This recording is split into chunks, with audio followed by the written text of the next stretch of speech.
संस्कृतम् सरस भाषा संस्कृतम्। सर्वेभ्यो नमो नमः। आज की संस्कृत कक्षा में आप सबका स्वागत है और आज हम जानने वाले हैं चारुदत्तम नाटक के प्रथम अंक के श्लोकों को।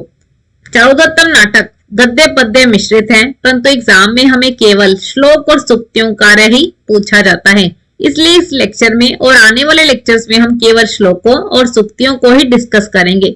प्रथम अंक में 30 श्लोक हैं, जिनके 4 लेक्चर तैयार किए जाएंगे। लेक्चर को सुनने से पहले और श्लोकों को समझने से पहले भी आप सबके माइंड में कहानी बिल्कुल तैयार रहनी चाहिए, क्योंकि कहानी को समझने के बाद आप बहुत आसानी से नाटक में आए हुए पात्रों के बारे में जान लेते हैं, जिससे वेरी शॉर्ट क्वेश्चन, श्लोक और सूक्तियों का कार्य भी बहुत आसान हो जाता है। इसलिए सबसे पहले चारुदत्त नाटक की कहानी को आप अच्छे से याद कर लें और ये सभी लेक्चर सीरीज में बनेंगे, इसलिए कोई भी लेक्चर आप मिस ना करें। आपने सभी लेक्चर बहुत ध्यान से सुनने के साथ साथ नोट्स भी बनाने हैं। अगर आप लेक्चर को 2 से 3 बार अच्छे से सुन लेते हैं, साथ साथ नोट्स बना लेते हैं, तो पेपर में आने वाले श्लोकों और सूक्तियों को आप बहुत आसानी से अटेम्प्ट कर सकते हैं। स्टूडेंट्स, आज का लेक्चर स्टार्ट होने से पहले आपको बताना चाहेंगे कि चारुदत्तम नाटक कुरुक्षेत्र यूनिवर्सिटी कुरुक्षेत्र के अलावा महर्षि दयानंद यूनिवर्सिटी रोहतक और गुरु जम्बेश्वर यूनिवर्सिटी हिसार के सिलेबस में भी लगा हुआ है और ये बुक हमारी बीए सेकेंड ईयर के संस्कृत कंपलसरी के सिलेबस में है और ये बुक मार्केट में अवेलेबल नहीं है। इसके प्रॉपर नोट्स भी आपको नहीं मिलेंगे। अगर आप स्वयं भी पढ़ने का प्रयास करेंगे तो बहुत मुश्किल से आप इसे समझ पाएंगे, इसलिए एक बार आपको बुक जरूर दिखाना चाहेंगे।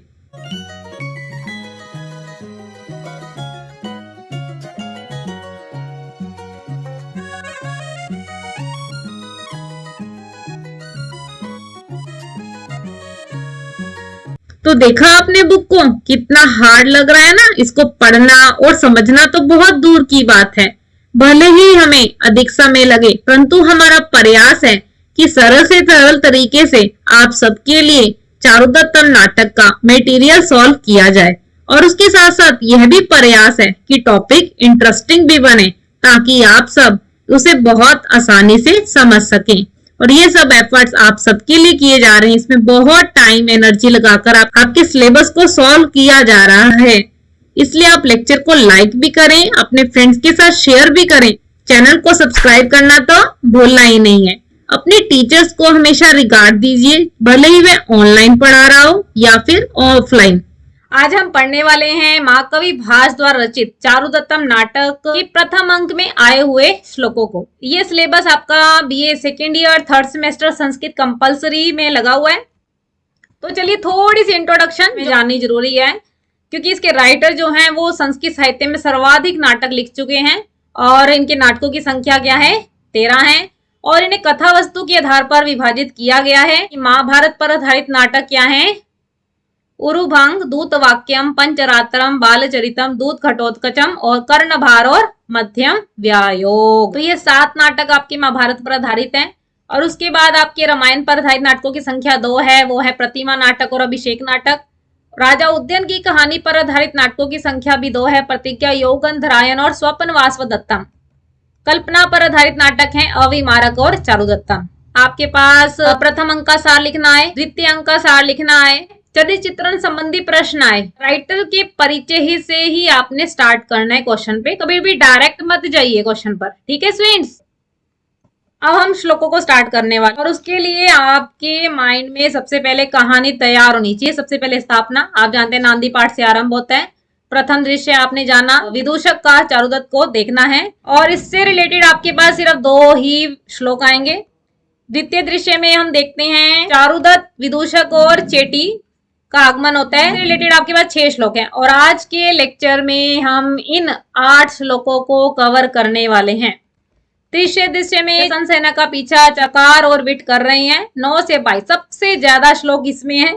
इसको हम नेक्स्ट लेक्चर में करेंगे और इसको भी हम 2 पार्ट में करेंगे 7-7 श्लोक करके, क्योंकि लेक्चर बहुत लंबा हो जाएगा और फिर आप क्या करेंगे, लेक्चर को बीच में छोड़ देंगे, बाद में देखेंगे, इसलिए उस हिसाब से बना रहे हैं लेक्चर, जितनी आपकी कैपेसिटी है। और तीसरे दृश्य में आपके पास ये रदनिका और मैत्रेय का आगमन है, इससे संबंधित कोई भी श्लोक नहीं है। रदनिका उत्पीड़न है, 23 से 27 यानी 5 श्लोक मिलेंगे और चतुर्दशीय में चारुदत्त का विभ्रम, तो इससे संबंधित 3 श्लोक हैं। टोटल आपके पास 30 श्लोक हुए और इस लेक्चर को हमने 4 पार्ट्स में डिवाइड किया है, यानी 4 लेक्चर बनेंगे आपके श्लोकों से रिलेटेड। स्थापना और प्रथम दृश्य से रिलेटेड जो 2 श्लोक आपके पास हैं उसे हम डिस्कस करेंगे। और फ्रेंड्स आपको ये बताना चाहेंगे कि चारुदत्त नाटक जो है गद्य और पद्य है, मतलब कहानी भी चल रही है और श्लोक भी। और आपको जो पेपर में आना है वो केवल श्लोक और सूक्तियों का कार्यान है, इसलिए आपको टेक्स्ट नहीं पढ़ा रहे, ठीक है, सिर्फ श्लोक को कोई एक्सप्लेनेशन दे रहे हैं क्योंकि वो बुक में अवेलेबल नहीं है। तो इसलिए आपने क्या करना है, लेक्चर को बड़े ध्यान से सुनना है, साथ साथ नोट्स भी बनाने हैं। और चलिए पहले श्लोक की तरफ बढ़ते हैं। सेना बल व्यवतीतस्य चारुदत्तेन्द्राश्वासस्य विदूषक विघातस्य देवस्य त्वां भुजौ पाताम। ये आपके पास कुरुक्षेत्र यूनिवर्सिटी 2015 और गुरु जम्बेश्वर यूनिवर्सिटी 2021 के पेपर में आया हुआ है। और लिखने का क्रम आपका हमेशा से प्रसंग होता है, प्रसंग तो आप लिख लेंगे, इतने आप एक्सपर्ट हो गए हैं कि प्रस्तुत श्लोक जो है महाकवि भास द्वारा रचित चारुदत्तम नाटक के प्रथम अंक से लिया गया है। अवतरण में अब आप स्थिति बताती हो कि इस श्लोक को पढ़कर आपको किस चीज के बारे में पता चल रहा है। देवस्य त्वां भुजौ पाताम, इससे क्लियर हो रहा है कि यहाँ पर जो महाकवि भास हैं अपने नाटक का आरंभ कर रहे हैं और परमात्मा से प्रार्थना कर रहे हैं। हमारे साथ भी तो यही होता है, हम भी कोई कार्य आरंभ करते हैं तो प्रभु को याद करते हैं, गणेश वंदन करते हैं, गुरु पूजन करते हैं। तो ऐसे ही जब कवि अपनी रचनाएं लिखता है तो वो क्या करता है, वो सबसे पहले परमात्मा का वंदन करता है ताकि जिस रचना को लिखने जा रहा है उसकी निर्विघ्न समाप्ति हो। तो इतनी जानकारी आपको अवतरण में दे दी है और यहाँ पर भगवान विष्णु की प्रार्थना व स्तुति की जा रही है। अब इसके हम अर्थ को जानते हैं, जो शब्दार्थ कठिन आए हैं वो देख लेते हैं। व्यवतीत का अर्थ है रहित है, चारुदत्त इंद्र आश्वासस्य, विदूषक तो पात्र है इसमें, परंतु इसका एक दूसरा अर्थ है यहाँ पर शत्रुओं का, विघात माने नाश करने वाला, ठीक है। तो इसलिए जो कठिन शब्दार्थ है उसको याद कर लीजिए ताकि हमारे लिए श्लोक लिखना बहुत आसान हो जाए। तो हम इसके अर्थ को जानते हैं कि यहाँ पर महाकवि भास जो है सेना के बल से रहित चारुदत्तेन्द्र आश्वास्य है और इंद्र को सम्यक रूप से आश्वस्त किए हुए, और विदूषक विघातस्य और शत्रुओं का नाश करने वाले, कौन, देवस्य, देव यहाँ पर भगवान विष्णु से प्रार्थना किए। भुजौ, भुजौ का तात्पर्य है दोनों भुजाएं, पाताम हमारी रक्षा करें। इस प्रकार आपने इसका अर्थ लिखना है। फिर हम व्याख्या का काम करेंगे। अब फ्रेंड्स सारा काम आपको सॉल्व करके दिया जा रहा है, पर थोड़ा सा काम आपके लिए भी छोड़ दिया गया क्योंकि व्याख्या का अर्थ है एक्सप्लेन करना। फिर आप उसके अर्थ को जान लेते हैं फिर तो एक्सप्लेन करने में कोई मुश्किल है ही नहीं। फिर भी आप इसको ध्यान से सुन लीजिए, ठीक है, और साथ साथ नोट्स बना लीजिए और आपके लिए व्याख्या लिखनी भी आसान हो जाएगी। तो यहाँ पर एक पहले पता चला कि नांदी पाठ है, तो यहाँ पर जो महाकवि भास है भगवान विष्णु से प्रार्थना कर रहे हैं कि दर्शकों की रक्षा करें क्योंकि वे तो सेना से रहित हैं और अपनी रक्षा करने में असमर्थ हैं। और विशेष बात हमें पता चली कि पहले ही श्लोक में आपके जो मुख्य पात्र हैं उन तीनों पात्रों का नाम आ गया। सेना से यहाँ पर तात्पर्य है वसंत सेना, और यहाँ पे चारुदत्त आपका दूसरा मुख्य पात्र है यानी कि ये नायक है, और विदूषक चारुदत्त का मित्र है। तो इस श्लोक में हमें 3 पात्रों के बारे में पता चल चुका है कि कौन कौन से पात्र मुख्य पात्र हैं, उनका वर्णन यहाँ पर इन्होंने बता दिया है। तो इस प्रकार देखिए फ्रेंड्स, आपने इस श्लोक को एक्सप्लेन करना है और कोई विशेष बात दिखती है तो वो भी आप ऐड कर सकते हैं। बाकी आपका व्याकरण का अंश है, शब्द रूप, धातु रूप, प्रत्यय, संधि, समास, जितना भी कार्य कर चुके हैं उससे रिलेटेड आप व्याकरण के अंश को जरूर जोड़ें। मुझे लगता है आप कर लेंगे। अब जैसे भुजौ में आपको दिख रहा है देवस्य दिख रहा है, विघातस्य दिख रहा है, व्यवतीतस्य दिख रहा है। नेक्स्ट हमारा श्लोक है गृत गुड दधि सुसमृद्धम ध्रुपित सुपोपदंश संभिन्नम सत्कार दत्तमिष्टम भुज्यता भक्त मार्येन। लिखने का प्रसंग, अवतरण। अब देखते हैं यहाँ पर क्या स्थिति बन रही है। यहाँ पर सूत्रधार जब किसी विशेष कार्य से घर से बाहर जाता है, परंतु क्या होता है रास्ते में भूख लग जाती है और जब घर पहुंचता है तो नटी उसे कहती है कि हाँ आज मैंने व्रत रखा हुआ है और विशेष प्रकार का भोजन बना है। अब आप क्या कीजिए, किसी ब्राह्मण को निमंत्रण दे दीजिए ताकि आपको यह भोजन मिल सके। अब सूत्रधार जो है मैत्रेय को यानी विदूषक को भोजन का निमंत्रण देते हुए क्या कह रहा है, अब यहाँ पर देखिए। तो ये स्थिति आपने अवतरण में बतानी है और उसके बाद हम इसके अर्थ को लिखेंगे। तो थोड़े से जो इसमें पहले कठिन शब्दार्थ हैं उनको भी जानना आवश्यक है। घृत से आपको पता चल रहा है घी है, गुड़ है, दही है, सुसमृद्ध माने उसे संपन्न जो है। धूपित का अर्थ है यहाँ पर सुगंधित। सूप माने यहाँ पे द्रव्य इत्यादि, सूप वैसे दाल को कहते हैं। और दश संभिन्नन यहाँ पे इसका तात्पर्य है कंदमूल आदि, ठीक, कंदमूल आदि पदार्थों से जो निर्मित है। सत्कार पूर्वक दत्त मिष्टम भोज्यताम, भक्त का अर्थ है यहाँ पे भात, ठीक है। तो अब इसका अर्थ बनाने का प्रयास कीजिए। घी गुड़ दही से युक्त सुगंधित द्रव्यों से, यानी घी के छोके किए हुए ना, तो सुगंधित द्रव्य से युक्त ऐसी दाल है, कंदमूल आदि पदार्थ हैं और ये सत्कार पूर्वक दिया हुआ है भोजन। ऐसे स्वादिष्ट भोजन को आप स्वीकार कीजिए। तो इस प्रकार आप अर्थ लिखेंगे और ये हम व्याख्या करेंगे। तो यहाँ पर अब आपको क्या पता चल रहा है फ्रेंड्स, थोड़ा सा एक्सप्लेन करने का तरीका भी देखिए। ये सूत्रधार विदूषक को अनेक प्रकार से भोजन संबंधी प्रलोभन देते हुए यहाँ पर दिखाई दे रहा है कि स्वादिष्ट पकवान व्यंजन आदि खाने को मिलेंगे और एक बड़ी सी लिस्ट माने भोजन विषयक संबंधी सूची बनाकर विदूषक को अनेक प्रकार से प्रलोभन देते हुए दिखाई दे रहा है। तो इस प्रकार आप इसको एक्सप्लेन करेंगे, फिर हम व्याकरण का अंश लिखेंगे। जहां भी आपको थोड़ा बहुत निकालना समझ आए तो उसको आप व्याकरण के अंश में जोड़ दीजिए। इस प्रकार आपने श्लोक को एक्सप्लेन करना है। नेक्स्ट देखिए, अब प्रथम दृश्य में केवल आपके पास 2 ही श्लोक थे। अब दूसरे दृश्य में चारुदत्त विदूषक और चेटी का आगमन होता है और इससे संबंधित आपके पास 6 श्लोक हैं। तो हम इस लेक्चर में अगले 6 श्लोकों को भी कवर करने वाले हैं। तो चलिए देखते हैं हमारा थर्ड श्लोक क्या है। यासाम बलिर्भवती मद गृहे देहलीनाम हंसैश्च सारस गणैश्च विभक्त पुष्प तास वेव पूर्व बलि रुडावांकरासु बीजांजलि पतति कीट मुखावलीढ़। लिखने का क्रम प्रसंग अवतरण। अब आप देखिए इसको पढ़कर क्या पता चल रहा है। अब आपने देख लिया ना कि ये दूसरे दृश्य में 6 श्लोक हैं। अब उसमें एंट्री हुई है चारुदत्त की, विदूषक की और रदनिका की, ठीक है। तो यहाँ चारुदत्त विदूषक को दरिद्र अवस्था के प्रभाव को बताते हुए कह रहे हैं कि अब धन संपन्न अवस्था थी और जब धन का अभाव हो गया तब क्या स्थिति पैदा हो गई है। फिर हम इसका अर्थ लिखेंगे। तो पहले हम कठिन शब्दार्थों को जानते हैं। कुछ पूर्व बलि रुड़ अंकरासु, अंकुर का अंकुरी है, ठीक है। बीजांजलि कीट मुख अवलीढ़ से तात्पर्य है कीड़ों के द्वारा जो चाटी गई है। अर्थ देखते हैं। यासा बलिर्भवती मद गृहे, मेरे घर की दहेलियों पर जो देवता के निमित्त बलि चढ़ाई जाती थी उसे क्या करते थे, हंस और सारस पक्षी जो थे विभक्त पुष्प फूलों को अलग करके खा लिया करते थे।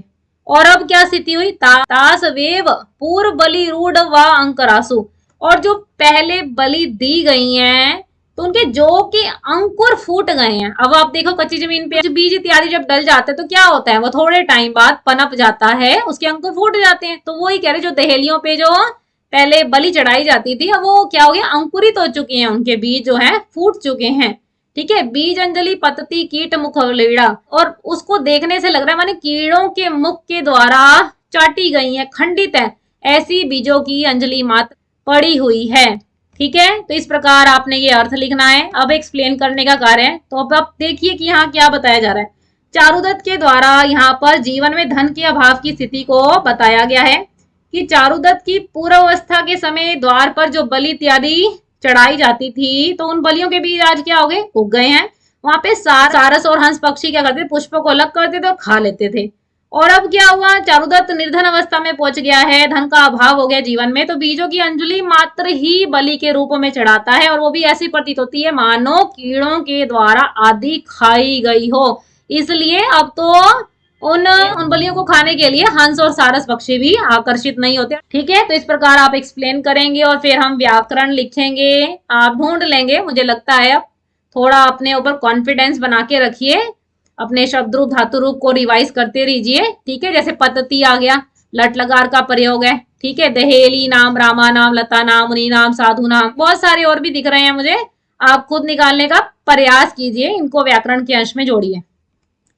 चलिए नेक्स्ट हमारा बहुत अच्छा श्लोक है जो कुरुक्षेत्र यूनिवर्सिटी 2017 के पेपर में आया हुआ है। सुखम ही दुखान्य अनुभूय शोभते यथांधकारादि दीप दर्शनम सुखातु यो याति दशाम दरिद्रताम स्थितः शरीरेण मृतः स जीवति। प्रसंग लिखेंगे फिर हम अवतरण लिखेंगे। तो देखते हैं यहाँ पर क्या स्थिति बन रही है। यहाँ चारुदत्त जो है विदूषक को जीवन में आने वाले सुख दुख के बारे में बता रहा। तो इसको हम लिखेंगे यहाँ पर और इसके अर्थ को हम जान लेते हैं। कोई भी शब्दार्थ यहाँ पर कठिन नहीं है। सुखम ही दुखान्य अनुभूयश होते, दुख का अनुभव करने के पश्चात जो है सुख जो है आनंद प्रदान करते हैं। मतलब बहुत अधिक जब दुख जीवन में हो ना तो सुख आता है तो वह क्या करता है, उस सुख का अनुभव आनंद प्रदान करने वाला। जैसे कि यथांधकार आदि, जैसे अंधकार में दीपक का दर्शन हो जाना, यानी दीपक का प्रकाश अच्छा लगता है। सुखातु यो याति दशाम दृता, किंतु जो सुख ही भोगता जा रहा है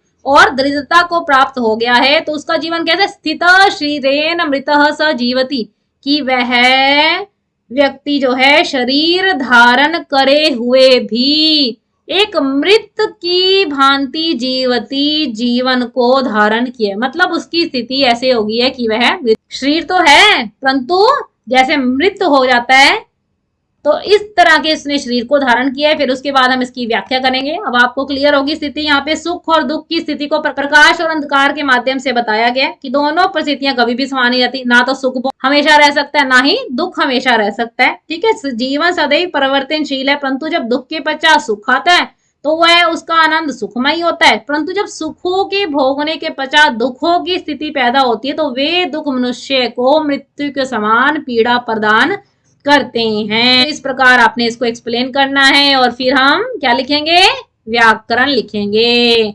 ठीक है, अब आप देख लीजिए जीवती, शोभते, जैसे आप सेव धातु करते थे, सेवते, सेवेते, सेवंते।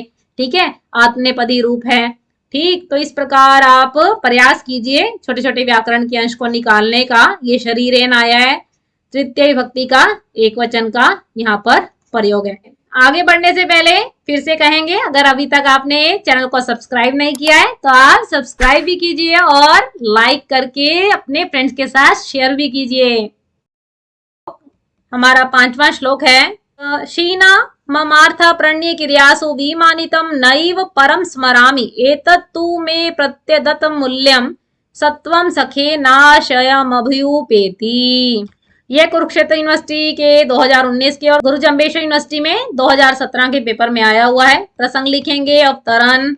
अब शीना ममार्था कहने से कुछ क्लियर हो रहा है वैसे स्टूडेंट्स, तो समझने का प्रयास करते हैं। और तो यहाँ पर चारुदत्त जो है विदूषक को धन के अभाव का कारण बता रहे हैं कि क्यों जीवन में धन का अभाव हुआ। तो ये आप लिखेंगे यहाँ पर। ठीक, फिर उसके बाद हम इसके अर्थ को जानते हैं। पहले थोड़े से शब्दार्थ देखते हैं जो कठिन है। प्रणय क्रियासु, जो प्रिय लोग हैं उनका मनोरथ पूर्ण करने। विमानितम माने अपमानित किया हो, असंतुष्ट किया हो। ठीक है, प्रत्यदत्त मूल्यम, प्रत्यदत्त माने विश्वास पूर्वक जो दिया गया होता है। सत्व का अर्थ है यहाँ पे मन का बल, जिसे हम मनोबल कहते हैं।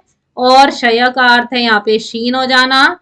उभयपेति माने नष्ट ना होना। अब इसके अर्थ को देख लेते हैं। कह रहे हैं ममार्था, मेरा धन जो है, प्रणय क्रियासु, लोगों के मनोरथों को पूर्ण करने में क्षीण यानी नष्ट हुआ है। विमानितम नैव परम स्मरामि, परंतु मैंने किसी को अपमानित किया हो, कोई याचक ऐसा हो जिसको मैंने दान इत्यादि के द्वारा संतुष्ट ना किया हो, परम स्मरामि ऐसा मुझे याद नहीं है। एतत्तु में प्रत्यदत्त मूल्यम, तो दान देना क्या है, उत्तम कार्य है। इसी विश्वास से मैंने अपना संपूर्ण संपत्ति को दान इत्यादि श्रेष्ठ कार्यों में लगा दिया। सत्वम सखे नाशयम अभ्युपेति, इस स्थिति में भी सत्वशाली यानी जो मेरा मन है ना अभी भी क्षीण नहीं हुआ है, क्षय भाव को प्राप्त नहीं हुआ है। अब देखिए व्याख्या कैसे करेंगे।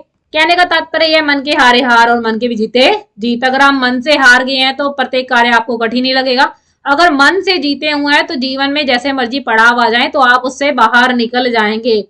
ठीक है, तो यहाँ पर धन के अभाव की विषम स्थिति को बताया गया है, परंतु उस विषम स्थिति में मन का जो भाव है वह क्षीणता को प्राप्त नहीं हुआ है। बाह्य रूप से देखा जाए तो धन का अभाव मनुष्य के जीवन को प्रभावित करता है, परंतु आंतरिक रूप से यदि मन सुदृढ़ है तो वह विषम परिस्थिति में भी विचलित नहीं होता है। तो इस प्रकार आपने श्लोकों को एक्सप्लेन करना है। और व्याकरण का अंश देखेंगे। देखिए, स्मरामी पठामी दिख रहा है आपको, ममार्था में आप दीर्घ संधि बना सकते हैं। ठीक, तो इस प्रकार आप व्याकरण के अंश को जरूर जोड़ें। नेक्स्ट श्लोक देखते हैं। सत्यम न मे धन विनाश गता विचिंता भाग्य क्रमेण ही धनानि पुनर्भवन्ति एतत्तु माम दहति नष्ट धन श्रियो में यत सो हृदानि सुजने शीतली भवन्ति। और यह भी आपके पास कुरुक्षेत्र यूनिवर्सिटी में 2018 के पेपर में और गुरु जम्बेश्वर यूनिवर्सिटी में अभी जो पेपर हुए हैं 2021 में, क्योंकि गुरु जम्बेश्वर यूनिवर्सिटी ने स्टूडेंट्स को चॉइस दी थी कि आप चाहे और सेमेस्टर का पेपर दे लें या इवन सेमेस्टर का दे लें। अभी उनके जो एग्जाम हुए हैं तो जैसा जैसा स्टूडेंट्स ने अपना रिस्पॉन्स भरा और इवन सेमेस्टर किसी का भी वो पेपर दे सकते थे। 2021 के पेपर में ये आया हुआ है। तो चलिए, प्रसंग और अवतरण। पहले वाले श्लोक में आपने पढ़ लिया कि मेरा धन किस कारण खत्म हुआ है, लोगों के मनोरथों को पूर्ण करने में समाप्त हुआ है। ठीक है, तो इस स्थिति को हमने यहाँ पर बताना है। इसके अर्थ को जानते हैं। पहले शब्दार्थ देखते हैं, कुछ अगर कठिन है तो। शिथिली का अर्थ आप समझते हैं, मंद हो जाना। सो हृदानी कहते हैं मित्रों को। अब इसका अर्थ बनाने का प्रयास, क्योंकि आप शब्दार्थ जान लेते तो अर्थ अपने आप बन जाएंगे। सत्यम न में धन विनाश गता विचिंता, धन के विनाश होने के कारण मैं चिंतित नहीं हूँ। सत्यम, ये सच है। भाग्य क्रमेण ही धनानि पुनर्भवन्ति, क्योंकि भाग्य के बदलते ही एक व्यक्ति क्या है, धन को पुनः प्राप्त कर सकता है। एतत्तु मादहति नष्ट धन श्रियो में, परंतु मुझे इस बात का दुख हो रहा है कि यत सोहृदानी, जो मेरे मित्र थे, जो भाई बंधु थे, मुझसे बहुत प्रेम का भाव रखते थे, शीतली भवंती सुजने, उनका जो प्रेम भाव है अब क्या हो गया, मंद हो गया है। मेरे प्रति उनका जो प्रेम भाव है समाप्त हो गया है। तो इस प्रकार आप इसके अर्थ को लिखेंगे, फिर हम एक्सप्लेन करेंगे। अब देखिए, आपने क्या करना है, श्लोक आए या सूक्तियां आए तो उसको आप समाज से रिलेट करके देखें। तो यहाँ पर धन की स्थिति बताई है, ठीक है, और आप समाज में भी देखते हो कि लोगों का व्यवहार, रिश्ते सब धन की अधिकता और न्यूनता के कारण बनते और बिगड़ते हुए दिखते हैं। ठीक है, तो इस प्रकार आप बताएंगे कि चारुदत्त के यहाँ पे दुख का कारण धन का विनाश होना या समाप्त होना नहीं है, बल्कि इस कारण में दुखी है कि जो मित्र मेरे धन संपन्न अवस्था में मेरा साथ देते थे, मुझसे प्रेम का भाव रखते थे, अब उनका प्रेम क्या है, मंद हो गया है, क्षीण हो गया है। तो इस प्रकार आप एक्सप्लेन करेंगे और फिर आप व्याकरण के अंश को निकालने का प्रयास कीजिए। देखिए यहाँ पर भवंती, दहती, भाग्य क्रमेण, रामेण, नानी फलम फले फलानी। तो इस प्रकार आप क्या करोगे, व्याकरण के अंशों को जोड़ोगे। ठीक है, तो चलिए नेक्स्ट श्लोक देखते हैं, बहुत ही इंपॉर्टेंट और बहुत ही आसान। दारिद्र्यात् पुरुषस्य बांधव जनो वाक्य न संतिष्ठते सत्वम हास्यम उपेति शील शशिनः कांति परिमालयते निर्वैरा विमुखी भवन्ति सुहृद सविता भवन्त्यापदः पापं कर्म च यत् परैरपि कृतं तत्तस्य संभाव्यते। और यह हमारे पास कुरुक्षेत्र यूनिवर्सिटी में 2020 में आया हुआ है। प्रसंग अवतरण हम लिखेंगे। चारुदत्त विदूषक को मनुष्य के जीवन में दृढ़ता के प्रभाव को बता रहा है और फिर हम इसका अर्थ लिखेंगे। पहले इनके शब्दार्थ देखते हैं जो कठिन है। शील का अर्थ है यहाँ पे चरित्र है, शशिन यहाँ पर चंद्रमा है, ठीक है, कांति माने उसका प्रकाश है, परिमाल्यते माने मलिन हो जाना है, विमुखी माने अलग हो जाना है, सुहृद माने मित्र, भवन्त्य आपद, आपदा माने मुसीबत, मुश्किल, कठिनाइयां, यत परई, परई माने दूसरे। ठीक, तो चलिए अब इसका अर्थ बनाने का प्रयास करते हैं। दारिद्र्य, दरिद्रता के कारण क्या होता है, मनुष्य के भाई बंधु भी उसके वाक्य, उसकी बातों पर संतिष्ठते, विश्वास नहीं करते हैं। सत्वम, उसके जो बल है ना, हास्यम उपेति, उसका मजाक उड़ाती है, मतलब उसकी खुद की शक्ति उसका मजाक उड़ा रही है। चरित्र रूपी चंद्रमा का जो कांति है, प्रकाश है, वह भी मलिन हो जाता है, नष्ट हो जाता है। निर्वैरा, वैर नहीं है, विमुखी भवंती सुहृद, और वह मित्र भी वैर से युक्त हो जाते हैं। सपीता भवन्ते आपदा, और आपदाएं बढ़नी शुरू हो जाती है। पापन कर्म च यत् परेरपि, और जो दूसरों के द्वारा किए गए पाप कर्म है, तत्तस्य संभाव्यते, यानी उसी गरीब इंसान के मान लिए जाते हैं। अब आप देख लीजिए कि समाज में क्या स्थिति है गरीबी के कारण। तो आपने यही बताना है जिस प्रकार अत्यधिक धन है तो उसका भी जीवन पे प्रभाव आपको दिखेगा, धन का अभाव हो जाए तो भी जीवन उससे प्रभावित होगा। और ऐसा देखा जाता है कि दुख जो है और अधिक आपदाओं को, मुश्किलों को ले आता है, अपने साथ समस्याएं बढ़नी शुरू हो जाती हैं और धन के अभाव के कारण मनुष्य का, मित्रों का, भाई बंधुओं का जो स्नेह भाव होता है वह भी जो है क्षीण हो जाता है। तो इस प्रकार आप इसे एक्सप्लेन करेंगे और यहाँ पर फिर हम व्याकरण के अंश को देख लेते हैं। काफी सारे दिख रहे, जैसे भवंती हो गया, वाक्य हो गया, सप्तमी भक्ति लगाइए, तस्य हो गया षष्ठी भक्ति, एक वचन का प्रयोग, दारिद्र्यात, रामात, पंचमी भक्ति लगाइए, पुरुष से षष्ठी भक्ति। तो इस तरीके से आपने प्रयास करना है कि हम व्याकरण के अंश को भी जोड़ें।